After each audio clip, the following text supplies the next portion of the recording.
Vamos a orar, vamos a poner las manos de Dios para estudiar en esta noche. Vamos a orar. Padre bendito eterno Dios, eres muy bueno con nosotros por darnos la vida y la salud, Señor. Queremos rogarte, Señor, que tú nos ayudes a estudiar tu palabra. Muéstranos tu voluntad y tu verdad, Señor. Ayúdanos, Padre, a ser sabios. Ayúdanos a ser entendidos en tu palabra, pero no solamente eso, Dios. Queremos que cuando comprendamos con claridad tu palabra, queremos hacerla, Dios, no solamente saberla.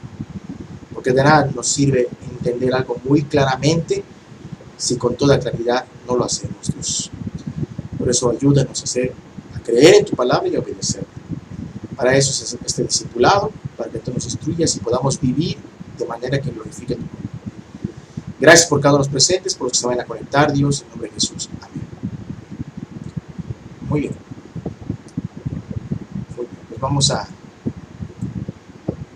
continuar. Sí, vamos a continuar. A ver aquí. Okay, bienvenido, Walter, Dios bendiga. Vamos a empezar entonces. Hoy vamos a ver un tema que lo tengo titulado no confundas la sabiduría, no confundas la incredulidad con la sabiduría. No confundas la incredulidad con la sabiduría. ¿Sí? ¿A qué creen? ¿Por qué creen ustedes que tocamos este punto? No confundas la incredulidad con la sabiduría. ¿Por qué creen ustedes?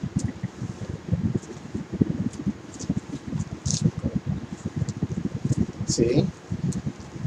Ok. Bueno. Hay veces nosotros en nuestro andar cristiano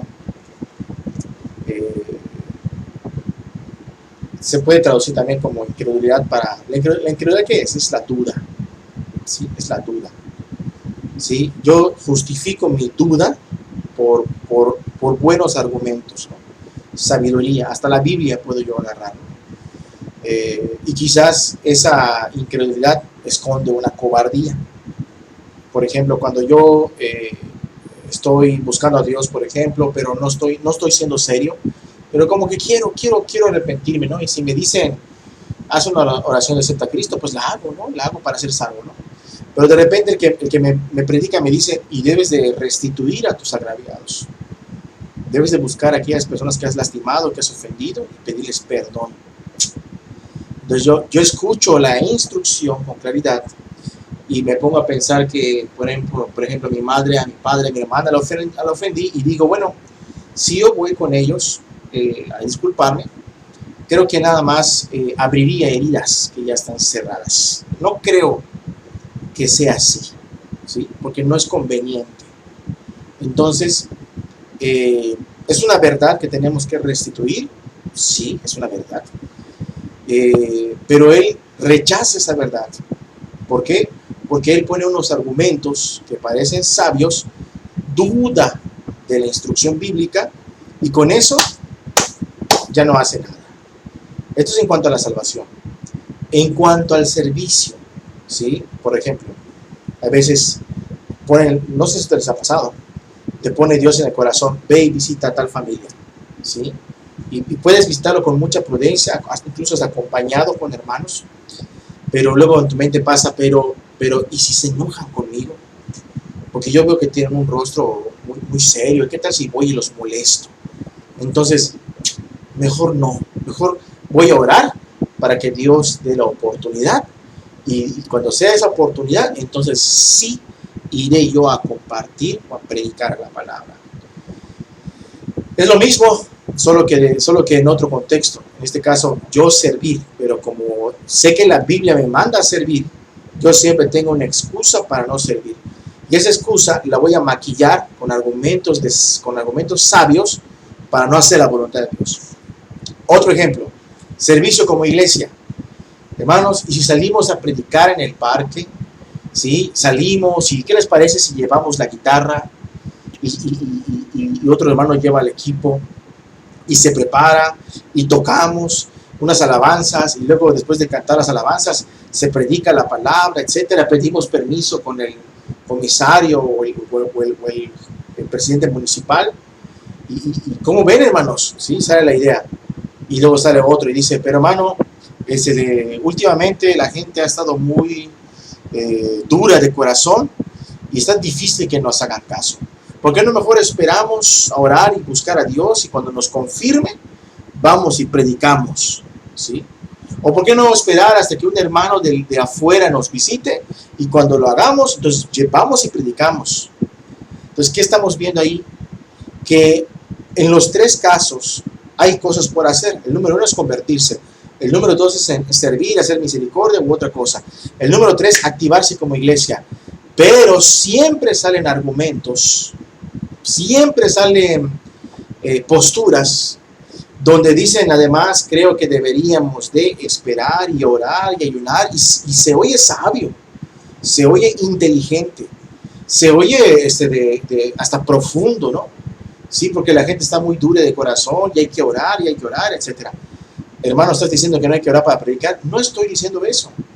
Lo que estoy diciendo es que cuando se tiene que actuar, al final se ora, pero ni se actúa, nunca se hace.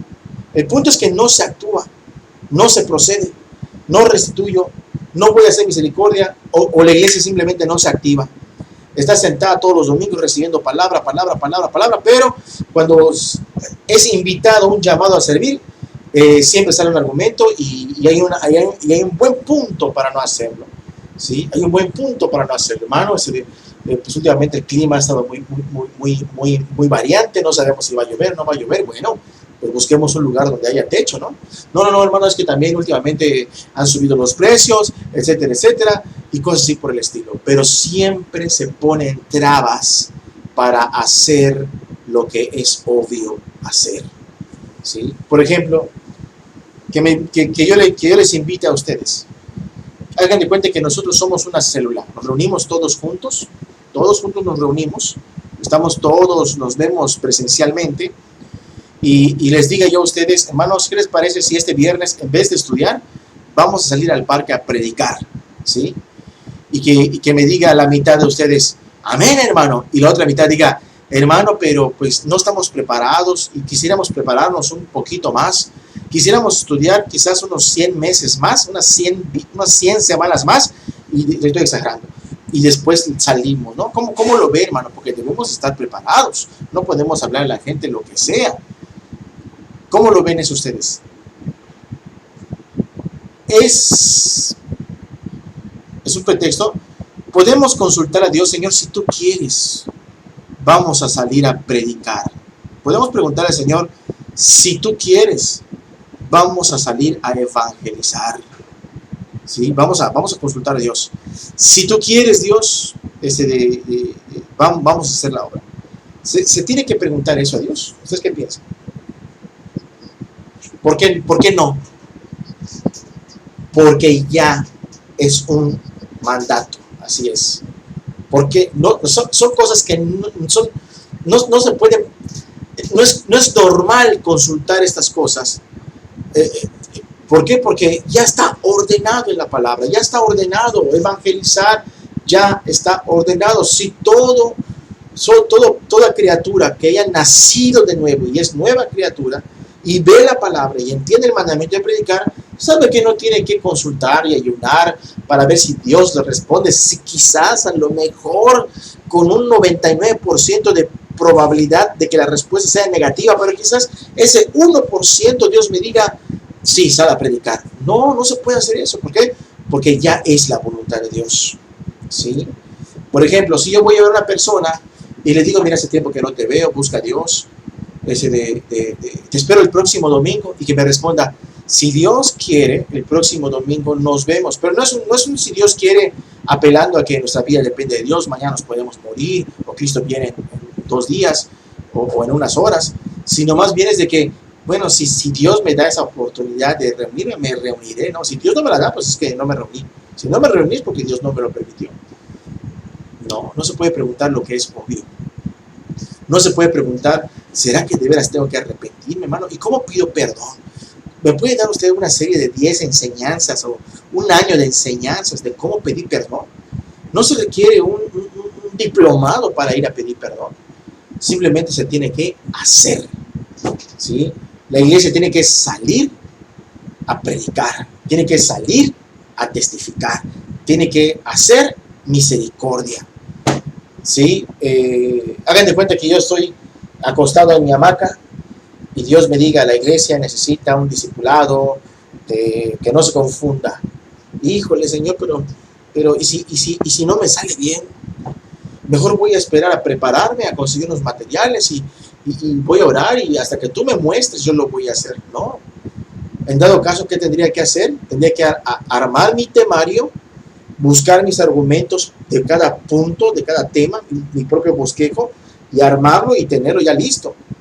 ¿Por qué? Porque si yo no lo hago, quizás esté rehuyendo a un mandato directo de Dios. ¿La iglesia se tiene que discipular o no se tiene que discipular? Los hermanos tenemos que crecer espiritualmente o es opcional. Tenemos que crecer espiritualmente. Tenemos que progresar en la fe. Amén. Tenemos que progresar en la fe. Tenemos que avanzar en el crecimiento espiritual. Tenemos que alcanzar madurez, ¿o no? Tenemos que alcanzar madurez en las cosas de Dios. Tenemos que crecer, ¿sí? Tenemos que aprender más y hacer más. Este estudio habla de la forma como Satanás nos engaña para que la iglesia se quede estática. Se quede estática. Por ejemplo, un recién convertido necesita un diplomado para compartir el evangelio.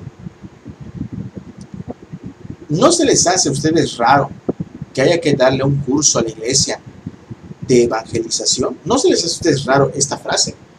Curso para la iglesia, evangelización. A mí se me hace muy raro. Porque si nos vamos al significado nato o sencillo de la palabra evangelismo, ¿qué es? Hablar del evangelio. ¿Y qué es el evangelio? Pues si he nacido de nuevo, si sé que estaba yo podrido en el mundo y Cristo tuvo compasión de mi alma y me salvó porque Él murió por un pecador perdido y que murió y resucitó con poder para darme vida nueva, ese es el evangelio. Un nacido de nuevo predica lo que vivió. Un nacido de nuevo predica lo que conoce, ¿sí? Por ejemplo, yo no puedo predicarles cómo es allá en Carolina del Norte, porque yo no vivo en Carolina del Norte, pero la hermana Laura sí nos puede predicar cómo es Carolina del Norte, cómo son sus calles, cómo es su forma de cultura, qué sé yo. Sí, creo que Estados Unidos no tiene mucha cultura, perdón. ¿Sí? Pero el caso es de que cómo es sus comidas, sus alimentos, sus calles, sus colonias, sus tiendas. ¿Por qué? Porque alguien está allí. ¿Sí? A lo mejor yo les puedo decir, yo te voy a predicar de los, no sé, un ejemplo. Son ejemplos solamente. Te voy a predicar o te voy a hablar de los cenotes de Yucatán. Y dirán quizás allá en Carolina del Norte o allá en Canadá, ¿qué son los cenotes? ¿Qué es esa cosa? ¿No? Pues aquí en Yucatán hay unas cuevas y que ahí en esas cuevas, en el subsuelo hay como lagos de agua cristalina, están las estalactitas, las estalagmitas, son centros turísticos, hay de diferentes formas, hay con árboles y sin árboles, con salida al sol, al cielo y hay sin hoy. Y es muy hermoso y la gente imagina, ¿no? Pero yo te estoy hablando algo que es natural para mí, porque vivo en la región. No es natural para el cristiano el evangelio. ¿Ustedes qué creen? Definitivamente. El evangelio es natural para todo nacido nuevo. Entonces, cuando uno dice, ¿y qué vamos a predicar? ¿Y qué es eso de evangelismo? Está rarísimo. Y sin embargo, es lo que se hace hoy en día. Porque muchos de los que entran a las iglesias no saben, se dicen cristianos, pero no saben ni cómo fueron cristianos. ¿Sí? O fueron cristianos por nacimiento, según ellos, o fueron cristianos porque aceptaron a Cristo, o fueron cristianos porque se bautizaron, pero no saben ni por qué, ni qué significa. ¿Sí? Entonces, estas personitas, si tú les dices a ellos, vamos a evangelizar, y no están en Cristo verdaderamente, seguramente van a poner muchas trabas para no hacerlo. ¿Por qué? Porque no hay algo natural. Porque cuando uno está en Cristo, naturalito, desea predicar el evangelio.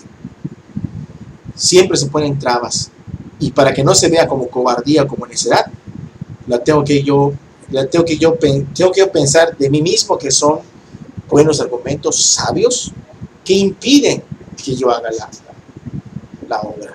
¿Sí? Impiden. ¿Sí? En la Biblia hay un ejemplo muy claro de esto, ¿sí? Donde lo que Dios dice se voltea como si fuera una maldad de Dios. ¿Cuántas veces Israel no hizo eso? Donde Dios da una orden de que se debe de hacer algo y el pueblo muchas veces decía, no, no se puede hacer eso. Es más, si lo hacemos, todo va a salir mal. O sea, resultaron más sabios que Dios. Y al final hicieron su voluntad y no la de Dios. ¿Sí? Por eso, bueno, al final Dios los castigó y terminaron obedeciéndole, aunque regañadientes, pero terminaron obedeciéndole. Vamos a ver allá en nuestras Biblias, Números, por favor. Números capítulo 13, versículo 25. Le voy a dar lectura, si lo tienen. Números 13, 25. Dice, y volvieron de reconocer la tierra al fin de 40 días. ¿El contexto cuál es? Cuando llegaron por primera vez al valle de Cades Barnea y a las afueras de la tierra prometida de los hebreos que salieron de Egipto y habían caminado 40 años en el desierto y por fin llegaron, ¿sí? Cuando ellos llegan, mandan espías para recorrer la tierra. Llegan los espías, eran 12 espías. Verso 26. Y anduvieron y vinieron a Moisés y a Aarón y a toda la congregación de los hijos de Israel en el desierto de Parán, en Cades, y dieron la información a ellos y a toda la congregación y les mostraron el fruto de la tierra, que era muy buen fruto. 27. Y les contaron diciendo, nosotros llegamos a la tierra a la cual nos enviaste, la que ciertamente fluye leche y miel, es la tierra prometida. Te voy a mandar una tierra donde fluye leche y miel. Era el mensaje de Dios siempre, donde fluye leche y miel, donde hay bendición, donde la tierra es bendecida. Fluye leche y miel, o sea, es tierra de buenos pastos para la ganadería, para los corderos, para los chivos, para los becerros, para el ganado. Es buena tierra, miel, es silvestre, hay fauna, hay flores, donde las abejas pueden recolectar mucha miel, productiva, próspera la tierra. Este es el fruto de ella. Mas el pueblo que habita en aquella tierra es fuerte, y las ciudades muy grandes y fortificadas. Y también vimos allí a los hijos de Anac. Aquí está bien todo. Aquí todo está bien. ¿Por qué? Porque todo es verdad. Todo es verdad. ¿Qué es verdad? Que la tierra es próspera. Y es verdad que la gente que estaba allá eran los anaquitas, ¿sí? O los hijos de Anac, o los descendientes de los gigantes. ¿Sí? Gente gigante, quizás un promedio de 2,5 metros a 3 metros. Ahí vivían por allá, andaban por allá. Entonces dijeron, bueno, la tierra es buena, pero hay gigantes.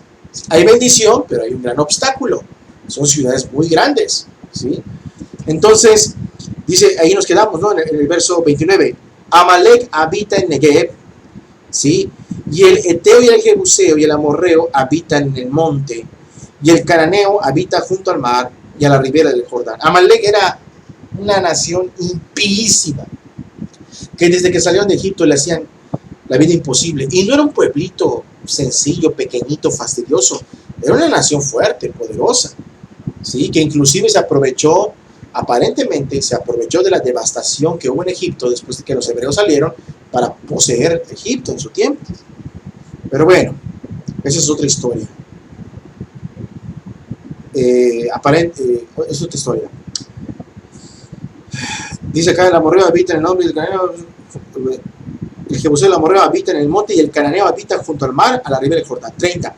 Entonces Caleb hizo callar al pueblo delante de Moisés y dijo, yo pienso que si nos esforzamos y entrenamos un poco, y ya que aprendamos a usar el arco y la lanza y la flecha, que no tenía ni armas, ya que aprendamos a hacer eso, vamos y peleemos y quizás ganaremos. No.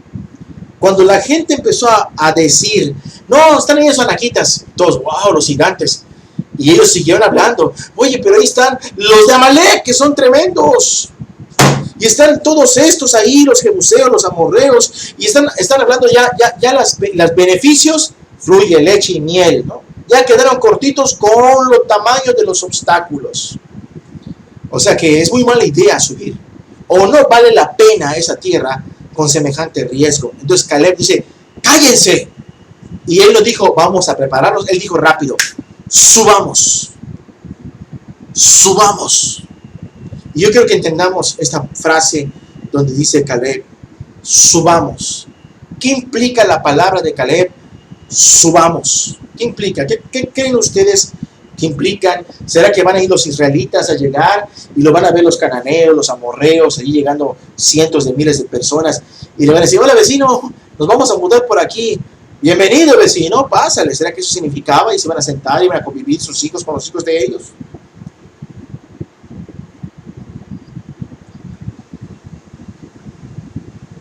Es una decisión de obedecer rápido lo que Dios ya había prometido. Lo que Dios ya había prometido. Es una obediencia rápida de luchar. Es una obediencia rápida de ganar la guerra. Esa palabra subamos no está viendo el tamaño de los gigantes, ni está viendo cuántas personas hay allá. Sí lo sabe, pero no lo está viendo. No está viendo el tamaño de sus muros. Solo entiende el algo. Dios dio una orden y hay que obedecerla. Vamos a hacerla. Vamos a subir. Tenemos que tener cuidado nosotros. Porque si la Biblia me dice que debo de hacer cierta obra para Dios, quizás Dios me dice en mi corazón, no sé, un ejemplo, ¿por qué no visitas a ese enfermo que está como a 3 horas de tu casa? O a esa persona que quizás nunca lo encuentras, pero tienes que esforzarte un fin de semana para hallarlo. Pero es que de noche es muy peligroso. Pero es que la última vez que lo fui a ver hace 100 años, hace 5 años, no lo encontré. Pero es que, ¿qué tal si voy y no está? ¿Sí? Yo creo que lo más conveniente sería hablarle, sería preguntar, ¿y qué tal si? ¿Y qué tal si? ¿Y qué tal si? Y yo siento con claridad que debo de ir porque Dios me manda a hacer toda misericordia, a la medida de mi capacidad, con el hombre, con el necesitado que está en mi camino, como el buen samaritano. Con el que está en mi camino me lo pone Dios. Sé que debo de hacerlo, pero no lo hago. Es que ahí vienen los obstáculos, los anaquitas, los amorreos, los jebuseos. Es que el camión tarda mucho, es que llueve, es que me voy a desviar un poco si me voy por allá, es que voy a tardar más tiempo, es que, ¿qué tal si me resfrío? Es que están lejísimos, es que no se puede. ¿Sí? Son demasiados riesgos. Y bien que para predicar, para hacer la obra, nuestro Señor Jesús es un ejemplo de darse, ¿sí o no? Y de obediencia, ¿sí o no? Nuestro Padre mandó a Cristo a salvar al mundo y Él predicó, pero Él es el máximo ejemplo de darse, de no escatimar el costo en el precio de darse, inclusive dando su vida, caminando y recorriendo distancias, haciendo la voluntad de Dios, aguantándose el hambre durante las noches y las mañanas, para seguir atendiendo a la gente, para amanecer orando.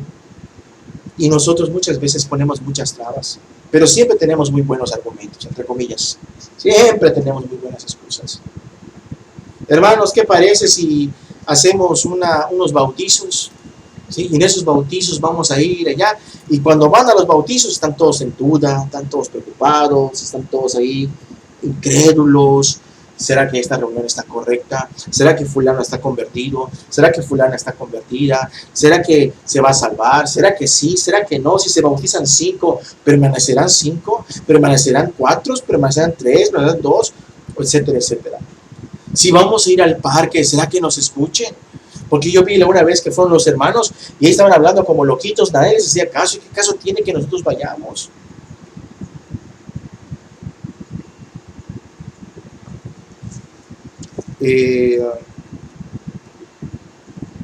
Si nosotros pensamos así, no vamos a conquistar nada. ¿Sí o no? No vamos a conquistar nada. No vamos a conquistar nada. Yo no quiero vivir mi vida perdiendo mi tiempo en el desierto de este mundo, vagueando, ¿no? Sí soy pueblo de Dios, pero estoy vagueando en el mundo. Yo quiero vivir mi vida de tal manera que pueda yo experimentar el poder de Dios y ganar territorio para el reino. ¿Sí? Que podamos ir avanzando y predicando, ir anunciando. A veces hay desalientos, y lo sé, yo lo acepto, abro un poco mi corazón por ustedes. A veces hay desalientos que uno como que dice, se hace la obra, pero como que no se ve fruto o resultado. Y en el momento que menos esperas, alguien te dice, hermano, escuchamos esta predicación o esta palabra y nos ayudó a tomar decisiones o nos bendijo, y hasta uno se siente mal porque pareciera que necesita uno oír estas cosas para seguir adelante o seguir luchando. Y tenemos que oír estas cosas. Tenemos que ver anticipos de victoria. ¿Qué anticipo tenía Caleb? Ninguno. Caleb alzaba la vista y veía todo en su contra. Todo está en su contra. Pero la tierra es buena. Es la tierra prometida. ¿Quién lo prometió? Dios. Subamos. Subamos. Ellos, los otros 10 y el pueblo veían todo al revés. La tierra es prometida, pero hay gigantes, hay jebuseos, amorreos, amalecitas. No, dice. Esa expresión de Caleb dice, hizo callar al pueblo delante de Moisés y dijo, subamos luego y tomemos posesión de ella, porque más podremos nosotros que ellos. A ver, quizás si tú y yo estuviéramos ahí en Israel, le diríamos, a ver, Caleb, cálmate, Caleb. ¿No estás viendo cuántas personas son? ¿No estás viendo cuántos pueblos son? ¿Cómo se supone que vamos a pelear sin armas tenemos? ¿Cómo se supone que vamos a vencer si somos chaparritos? ¿Cómo se supone que vamos a botar esos muros, Caleb? A ver, Caleb, cállate tú, le diríamos. ¿Cierto o no es cierto? Yo creo que si yo estuviera ahí, sin ser cristiano, creo que sería uno de los que estaría ahí renegando del mandato divino. Que Dios tenga misericordia de nosotros. Yo creo que sí estaría renegando del mandato divino. Bienvenida, Cruz. ¿Por qué? Porque es evidente el obstáculo, no podemos negar el obstáculo, pero ¿desde cuándo la fe se basa en obstáculos para proceder? ¿De dónde saca Caleb la expresión más podremos nosotros que ellos? Si no tenían carros de guerra, no tenían caballos, no tenían espadas, no tenían escudos, eran un puñado de gente contra miles y miles de personas, no tenían gigantes con ellos. ¿De dónde saca Caleb que pueden ellos más? En la fe en Dios. En la fe en Dios. Podemos más porque no tenemos todo lo que ellos tienen. Pero tenemos ¿a quién? Tenemos a Dios. Tenemos a Dios. Y a veces decimos, ¿será que va a funcionar? ¿Será que va a funcionar si salimos a tal lugar? Si visitamos a los enfermos. Si solo yo y me comprometo a reunirme contigo, hermano, a orar. ¿Será que habrá algo? ¿Pasará algo?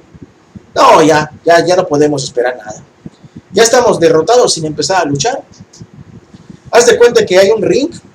Y en ese ring está el diablo ahí. El diablo ahí, del mundo. Y tú estás afuera del ring con tus guantes y te pones a llorar y te vuelves a tu camerino. Oye, ya perdiste, ni entraste. Y entraste a la zona de combate y ya perdiste. Y entonces, ese es el problema de muchos de nosotros. Pero si alguien va a buscarnos en nuestro camerino de cobardía, oye, ¿por qué no subes?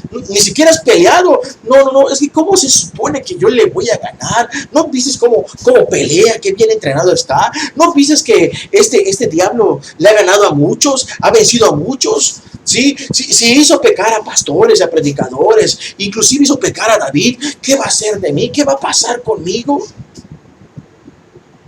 O sea, qué inteligente nos oímos, ¿verdad? Tenemos muy buenos argumentos, pero en realidad son pretextos pretextos disfrazados de sabiduría. Y ahí te vamos a ver esos pretextos. Fíjense, aquí Caleb tiene una fe preciosa de decir, subamos, porque más, dice, más podremos nosotros que ellos. Verso 31, mas los varones que subieron con él, o sea, los otros espías, dijeron, fíjense, Caleb dice, podemos, y ellos dicen, no podremos. Pero Caleb dice, sí podemos, y ellos dicen, no, no se puede. Hermano, vamos a hacer la obra. No se puede, hermano, está muy duro el mundo. Señor, perdónanos, Señor. Sí se puede. Sí se puede hacer la obra. Sí se puede convertir mi pueblo lleno de pecado. ¿Cómo? Si yo me paro a predicar, Dios les bendiga a todos los que me oyen en este parque. Dios les llama a que se arrepientan, a que se conviertan, a que busquen a Dios, que dejen el pecado. Pero en mi mente dice, no se van a convertir porque son muy duros. ¿Se van a convertir? No se van a convertir. ¿Sí? No se van a convertir. Ir a predicar en un parque sin la convicción de que Dios tiene poder para hacernos ganar la batalla contra este mundo perdido y para que vengan las almas a Cristo y a la iglesia, es como ir a pelear en un campo de guerra con una batalla y tú ves tu batalla y digas, bueno, a mí me mandaron a pelear contigo, pero me mandaron a pelear contigo y toma, a ver si te pego, pero por dentro que no me maten por dentro. ¿Sí? Porque ya perdió desde adentro de su corazón. Y luego va a regresar derrotado y dirá el soldado, ya ves, te dije que no era buena idea. Yo tenía una buena idea, huyamos. Estos hombres dijeron a Caleb, no podremos. Aquí vienen sus argumentos, porque ellos tienen argumentos. No es que nosotros somos cobardes, nosotros no somos cobardes. Nosotros no somos incrédulos, no, al contrario. Nosotros somos inteligentes, somos prudentes, hermano. Somos prudentes y por lo mismo de que somos prudentes queremos tener de precaución. ¿Sí? Mira que salir de Egipto y nos matan los gigantes, pues ¿para qué salimos de Egipto, no? ¿Y qué te parece si para estar más seguros nos regresamos a Egipto? Dice ya el versículo 30, mas los varones dijeron, no podremos subir contra ellos, contra aquel pueblo, porque, aquí está su primer argumento, es más fuerte que nosotros. A ver, ¿es verdad o es mentira que todos los pueblos que estaban en esa tierra buena eran más fuertes que ellos? ¿Es verdad o es mentira? Es verdad. Bueno, y nosotros, si vamos a luchar contra el diablo y el mundo, ¿es verdad que ellos, el diablo, el mundo, la dureza del corazón del pecador, es más fuerte que nosotros? ¿Es verdad o es mentira? Es verdad también. No podemos nosotros convertir a uno solo. No podremos nosotros vencer al diablo, no podemos vencer al mundo, y no me refiero a la práctica del pecado, sino me refiero al hecho de ir y pelear espiritualmente para ganar almas, para hacer la obra, para servir, para amar, para ganar almas. A eso me refiero. No podemos con el mundo, es verdad. Primer argumento, es verdad, y lo escucharía otro israelita por allá, oye, sí es cierto, ¿verdad? Nosotros no podemos. Si tiene razón el hermano, no podemos. Primer argumento. Es más fuerte que nosotros. Versículo 32. Y hablaron mal entre los hijos de Israel de la tierra que habían reconocido, diciendo, la tierra por donde pasamos para reconocerla es tierra que fluye leche y miel, dijeron. No, ahora dijeron, es tierra que traga a sus moradores, y todo el pueblo que vimos en medio de ella son hombres de gran estatura. Ahora la promesa ya no era promesa. Ahora la promesa era ¿qué? Maldición. Solo vamos a ir allá a que nos traguen. Ya no es una tierra buena, es una tierra peligrosa, de mucho riesgo. Hermanos míos, yo les sugiero que si quieren conservar sus vidas, no se atrevan a entrar a esa tierra. ¡Bravo el hermano sabio, mundano! ¿Sí? Este hermano sí sabe, ¿eh? No, este que nos manda a ir a hacer la obra, ¿qué le pasa? Estamos más cómodos ahí en el domingo, aplastadotes en la iglesia. Ahí estamos bien seguros. Y Dios conoce que en nuestro corazón oramos por los perdidos, pero no hacemos. Pero bueno, todos estamos, lo importante es que todos estamos bien. ¿Sí? Todos estamos bien. La promesa dejó de ser promesa, ahora se convirtió en maldición. Número 1, ellos son más fuertes. Número 2, la tierra ahora es maldición. ¿Sí? Es para muerte. Número 3, todo el pueblo que vivimos en medio de ella son hombres grandes, son poderosos, son fuertes. ¿Cómo se va a convertir el pueblo, la gente, mi colonia, mi ciudad? ¿Cómo va a suceder el templo donde yo voy a una iglesia muerta? ¿Cómo se va a convertir en alguno? ¿Un familiar? No, mi tío.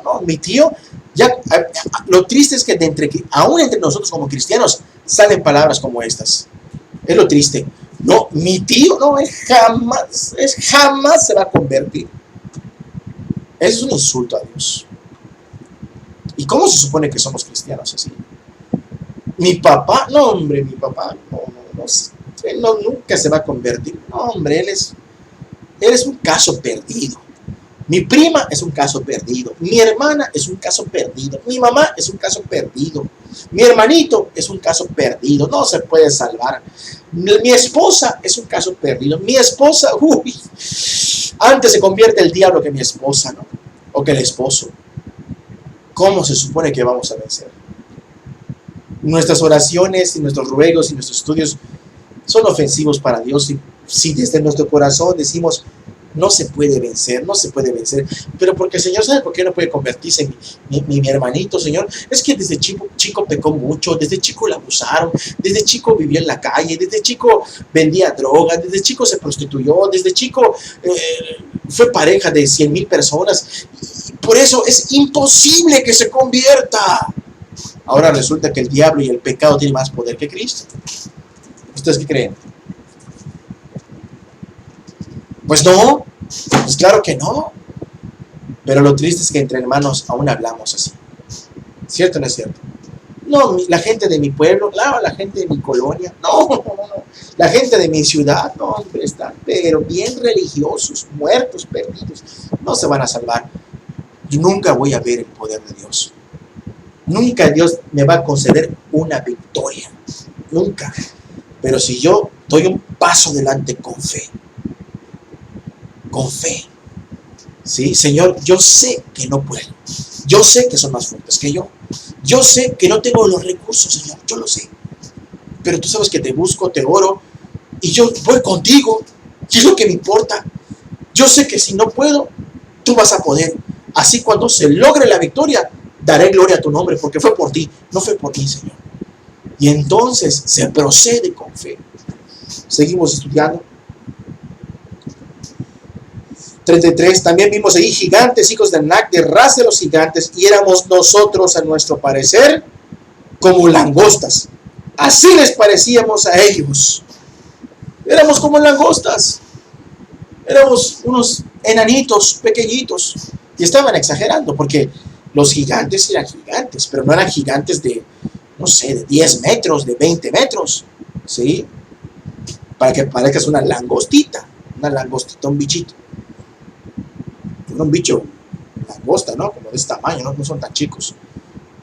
Pero ellos, ¿qué estaban haciendo? Estaban exagerando el poder. El diablo tiene poder, el mundo tiene poder, no lo negamos, y tiene mucho poder. Pero no exageres el poder del diablo, ¿sí? Y entonces viene otro grave error.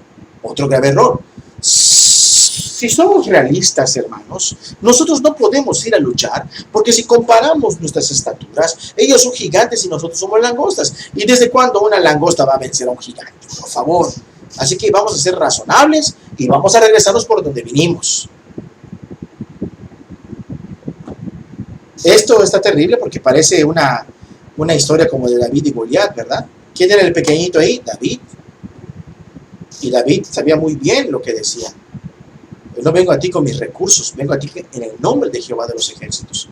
Caleb sabía que iba en el nombre de Jehová de los ejércitos, en el nombre del Dios de los ejércitos de Israel. Pero ellos decían, están muy duros los argumentos, si somos inteligentes, no vamos a luchar. 14:1. Entonces toda la congregación gritó y dio voces, y el pueblo lloró aquella noche. Se pusieron tristes. Porque ¿qué estaban llorando? Y se quejaron contra Moisés y contra Aarón, todos los hijos de Israel, y les dijo toda la multitud, llorando, ojalá muriéramos en la tierra de Egipto, o en este desierto, ojalá muriéramos. ¿Qué están diciendo? Ojalá hubiéramos muerto en Egipto, ojalá Dios ni nos hubiera sacado. ¿Sí? Número 1. Número 2, ojalá muriéramos en este desierto, con tal de no entrar allí. Cuando un cristiano le dice a Dios, bueno, no sé qué decir, hermanos, un cristianoide, marciano, no sé qué sea. Señor, es que está muy difícil, no se puede hacer la obra. No sé qué pensará el Señor de nosotros. No sé qué pensará el Señor de nosotros. Porque ¿cómo el pueblo de Dios es un pueblo cobarde que se cree muy inteligente, muy sabio? Vamos a hacer una campaña, hermanos.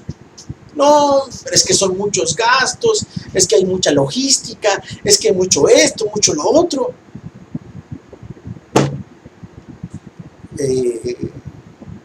Bueno, aquí lo digo para el Rey de Dios, ¿no? La hermana Rosy con sus hijos llegaron a la Congre de Mérida por la primera campañita que se hizo en Mérida, ¿verdad?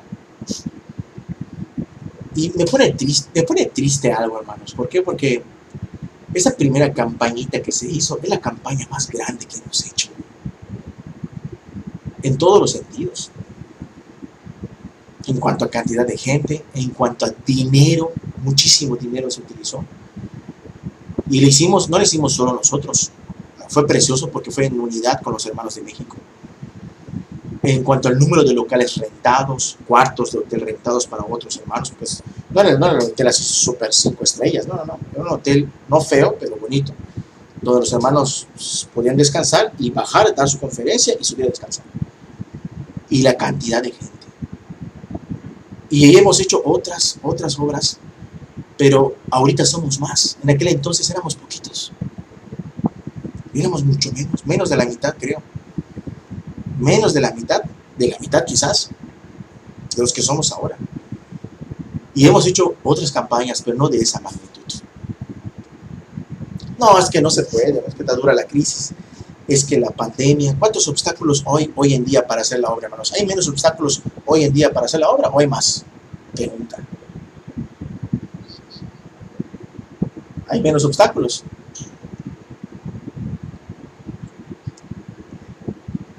La última campaña que tuvimos, la tuvimos en el pueblito de Surincancap junto con los hermanos y fue una reunión gloriosísima, preciosa, fue muy hermoso. Estuvimos las 3 congres, aquí la de Puerto Arturo, la de Cancún, la de Tizimín, las de Playa, y los hermanos de México que bajaron, no eran muchos, pero sí eran algunos.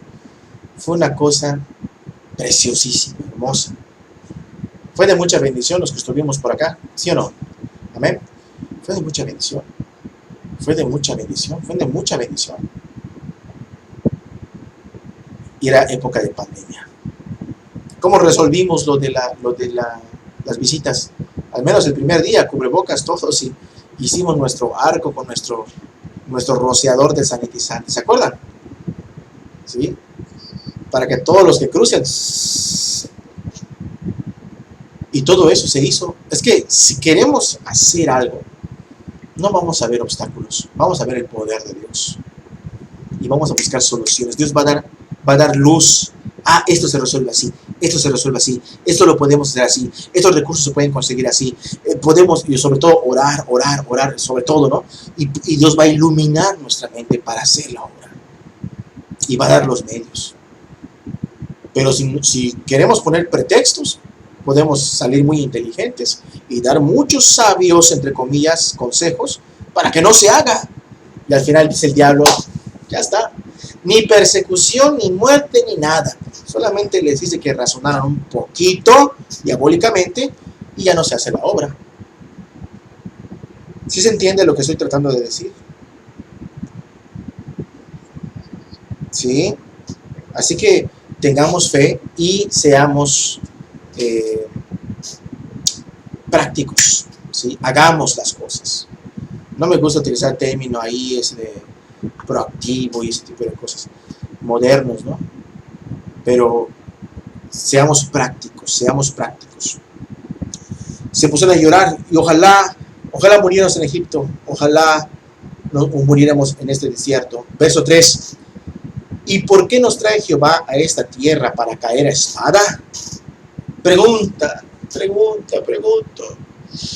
Dijo Dios a Moisés, te voy a llevar a la tierra donde fluye leche y miel, y una vez que ustedes entran ahí, todos caerán a espada. Eso dice ya, eso fue la promesa. No fue la promesa. O sea, todos lo están viendo mal. Todos lo están viendo mal. Ahora Dios es un asesino ahí caprichoso, ¿sí? Multihomicida, que nada más mata a su pueblo por gusto. Dios castigaba a su pueblo y muchos morían, pero morían por incrédulos, morían por estarse quejando, morían ahí por estar ahí dudando de él o blasfemando su nombre o rebelándose, pero nunca por hacer la voluntad de Dios. Si eso obedecían y entraban, iban a morir. Claro que no iban a morir. Dios necesita gigantes, números, habilidad militar para ganar una guerra. No, Él es Dios. Él es Dios. Ya me avisó esto que se va a acabar. Si se corta, les mando otra línea. Entonces, ¿qué podemos ver aquí nosotros? Verso 3.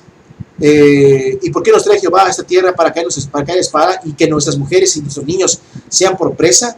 ¿No nos sería mejor volvernos a Egipto? Y decían uno al otro, designemos un capitán y volvámonos a Egipto. ¿Sí? Después de haberlos llevado tan lejos, Dios tan lejos durante tantos años, ahora quieren volver al punto de partida. Imagínate que corres una carrera y cuando llegas a la meta, ya para cruzar la meta, y más, quizás llegas en primer lugar, te detienes y empiezas a caminar en reversa. Y todos los demás te rebasan y cruzan la meta. Y tú caminas y llegas hasta el inicio, hasta el start. ¿Qué pasó? ¿Y qué le pasa? En vez de avanzar, está retrocediendo. Y es lo que ellos querían hacer. El diablo siempre va a querer que el pueblo, por mucho que avance, por mucho que logre, el diablo siempre va a querer que retroceda el pueblo. Que retroceda el pueblo. Que retroceda el pueblo. Nunca va a cesar Satanás de intentar hacer que el pueblo retroceda hasta llevarlo en la condición como fue llamado al principio, de perdido, de pagano allá en Egipto, teniendo dioses, siendo gobernado por Faraón o por el diablo, viviendo en las costumbres de Egipto y del mundo. El diablo nunca se va a cesar de querer llevar al pueblo al principio de donde fue sacado. En cambio, Dios siempre es que para adelante, siempre es que para adelante, para luchar, para vencer, para ganar. El pueblo cristiano es un pueblo bendecido. ¿Por qué? Porque si creemos las promesas que están escritas, tenemos la victoria asegurada. Nada más tenemos que creerlo y tenemos que hacerlo, ¿sí? Porque si yo sí lo creo, pero no actúo, entonces ¿qué pasa ahí? ¿Sí? Se quejaron contra Moisés. Versículo 4, 14:4. Y decían uno al otro, decidimos un capitán. 5. Entonces Moisés y Aarón se postraron sobre sus rostros de toda la multitud de la congregación de los hijos de Israel. Verso 6. Y Josué, hijo de Nun, y Caleb, hijo de Jefoné, que eran los que habían reconocido la tierra, rompieron sus vestidos, porque ellos se sintieron como de luto. Va a pasar algo malo aquí. Hemos ofendido a Dios gravemente. Y hablaron a toda la congregación de los hijos de Israel diciendo, la tierra por donde pasamos para reconocerla es tierra en gran manera buena. Si Jehová se agradare de nosotros, ojalá, dice Josué y Caleb, por lo que acabamos de hacer, si Jehová se agrada de nosotros, Él nos llevará a esta tierra, no nosotros, no nuestra fuerza, Él nos llevará a esta tierra y nos la entregará, tierra que fluye leche y miel. No la vamos a ganar nosotros, Dios nos las va a entregar. Por eso cuando oramos debemos decir, Dios, entréganos a nuestro pueblo, Dios, entrégame a mi esposa, entrégame a mis hijos, Dios, por favor, entréganos, Dios. Mueve los corazones duros, mueve a la gente de mi pueblo, entrégame a mi pueblo, Señor. Entrégame a mi pueblo. Entrégame a mi esposa, la mujer a mi esposo, a mi pariente. Despierta mi congregación, Señor. hazlo tú. Él nos la entregará. Josué y Caleb están pero bien sintonizados con Dios, bien alineados a la voluntad de Dios. Versículo nos la entregará tierra que fluye leche y miel. 9. Por tanto, no seáis rebeldes contra Jehová, ni temáis al pueblo de esta tierra, porque nosotros no los comeremos como pan. Su amparo se ha apartado de ellos, y con nosotros está Jehová. Amparo, que es lo que los protege. Oye, tienen escudo, tienen murallas grandes. Su amparo los ha abandonado. ¿Por qué? Porque no hay nada que pueda hacerle frente a Dios. Si el pueblo camina con fe para hacer la voluntad de Dios, sin poner pretextos sabios, mundanos, no hay nada que pueda hacerle frente a Dios. No hay nada. Es lo que dice el texto. No hay nada. Y con nosotros está Jehová. No los temáis. No hay motivo de tener miedo, hermanos. Vamos a hacer la obra. Vamos a planearlo bien. Ya lo oramos, ¿verdad? Sí, ya lo ayunamos. Bendito Dios. Vamos a seguir orando. Y cuando terminemos la obra y veamos la mano de Dios, vamos a seguir orando. Pero ahora en agradecimiento. ¿Sí? No tengan miedo. No tengan miedo. Con nosotros está Jehová. ¿Cristo está con su iglesia o no está? ¿Está Dios con su iglesia o no lo está? Dios está con su iglesia. Dios está con los que le aman. Entonces, hagamos la obra de Dios sin temor. ¿Qué pasa cuando de alguna manera alguien refuta la supuesta sabiduría o los argumentos? No se puede porque hay gigantes, porque los amalecitas, porque los amorreos, que porque grandes murallas, que porque los hijos de Anac. No. Vamos, la tierra es buena. Si Dios se agrada, nos los va a entregar, porque más podemos nosotros que ellos. Su amparo se ha ido y con nosotros está Jehová. Los argumentos bíblicos contra los argumentos de la carne. Sabiduría mundana, sabiduría de Dios, la palabra de Dios, lo que se debe de hacer. ¿Qué pasa si refutas eso? Si refutas a los sabios, ¿sí? Cuando alguien refute los consejos de los sabios, ¿qué va a pasar con esa gente que sigue a sus sabios y con esos sabios? ¿Cómo te van a ver a ti? ¡Qué tonto! ¡Qué necio, hermano! ¡Qué necio! ¿No entiendes que no se puede? ¿No entiendes que vamos a prolongarlo ahí una semana, pero que se convierta ahí en años y nunca se hace? Que esta es la mejor idea, hermano. Y el diablo el diablo quiere tratar de tontos a Josué y Caleb. Y si tú quieres hacer la obra de Dios, que Dios te mueve de una manera ordenada y bíblica, el diablo te va a tratar de tontos. Y lo peor de todo, que quizás utilice a alguien que es incrédulo, tristemente, aún dentro del pueblo, para tacharte de tonto. Espérate, hermano. Vamos a esperar. ¿Sí? Los que actúen en contra de sus consejos, entre comillas, serán vistos como necios. Versículo 10. Entonces toda la multitud habló de apedrearlos, pero la gloria de Jehová se mostró en el tabernáculo de la reunión y todos los hijos de Israel. A todos los hijos de Israel. Y Jehová dijo a Moisés: ¿hasta cuándo me ha de irritar este pueblo? ¿Hasta cuándo no me creerán? Son incrédulos. ¿Sí o no? ¿Son incrédulos o no son incrédulos? No es porque sean inteligentes, o porque tengan mejores ideas de permanecer con vida. Son incrédulos. Conocen la voluntad de Dios y no quieren hacerla. ¿Hasta cuándo no me creerán con todo lo que yo he hecho en medio de ellos? Yo los heriré de mortandad y los destruiré. A ti te pondré sobre gente más grande y más fuerte que ellos. Vean lo que dice Dios. Los voy a destruir a todos. Dios no lo hizo por compasión. Pero Dios le dijo a Moisés: a ti te voy a poner sobre gente más valiente. Es lo que está diciendo. No, dice Dios, a mí, dice Dios, no me sirven los miedosos. No me sirven los cobardes, dice Dios. A mí no me sirven esos sabios mundanos, ¿sí? Con su sabiduría de que no vamos a pensarlo bien. A mí no me sirven estos. Yo mando, dice Dios, y me gusta que me obedezcan. Y pronto, como Caleb, subamos. O sea, hay que hacerlo. Es triste cuando un ministro tiene que batallar con gente para hacer la obra. Tendría que analizar si de verdad son convertidos. ¿Sí? Pero si la gente que está ministrando entiende bien lo que se debe de hacer sin ponerle trabas, no vas a poner pretextos ni excusas ni consejos sabios. Amén, hermano, vamos a hacerlo y vamos a hacerlo. Y se va a ver el poder de Dios. Amén.